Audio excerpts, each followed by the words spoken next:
Yan mga ka-idol, good morning sa ating lahat. Baklas tayo nga dito ng kalampag. Baba natin yung talangka kasi may tama yung suspension, may tama yung ball joint, sira din yung manibela, sira din yung stabilizer clamp, itong clamp na to.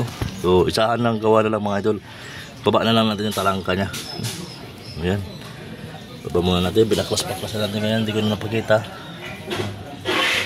Ayan, tayo na natin, video natin pag nasalpak na mga idol. Busak. Ano yung balitan boy? Ito? Order na kayo mga idol. Oh. Order na. Yan, patapata ba, patapata. Baklas ng buto-buto. Yan, tanggalin natin lahat yan. Suspension, manibela, stabilizer. Yan, dami. Baliktad kayong support ko. Sa ilalim, baliktad. Imbes na ito yung nasa ilalim, nandito sa ibabaw. Galing. Baklasin na natin. Ano naman ka-idol? Pawisan tayo konti. Baklas natin, no? Suspension. Dito kasi yung bakit sira.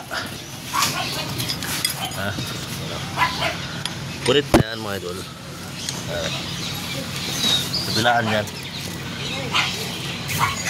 Dito rin sa kabila. Ganun din, no? Tapos sira yung bolt joint.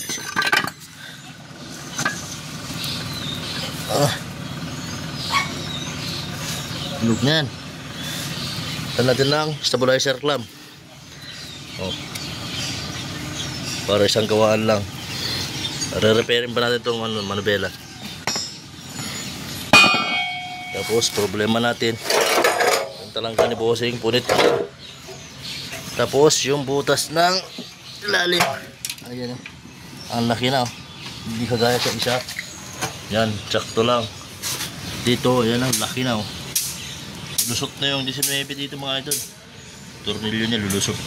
Punit na din yung ibabaw. Ayan, punit din siya. Nasaldak siguro to dati. Napunit to. Lampag problem, lagutok, langit-ngit. Yan.